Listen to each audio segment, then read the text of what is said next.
Qizlar o'zbekcha tilda sodda qilib ma'lumot beraman. Inobalans tarkibidagi inositol, alfa-lipoiy kislota, beberion simligi ekstrakti. Bu sizlarni ayollik gormoni bo'ladi-yu, insulin oshib ketadi, kortizol oshib ketadi-yu, juda tushib ketadi.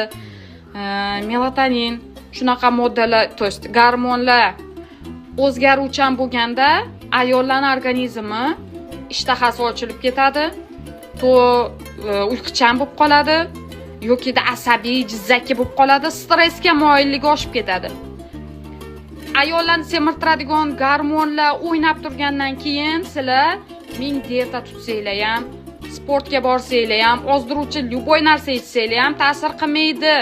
Chunki sizlarda gormonlar buzilgan. Ana shu gormonlarni joyiga tushirib beradigan inobalans bitta ayol uchun tekshiruvdan o'tmasa ham ichsa bo'ladigan sostav, dozalar bor ichida.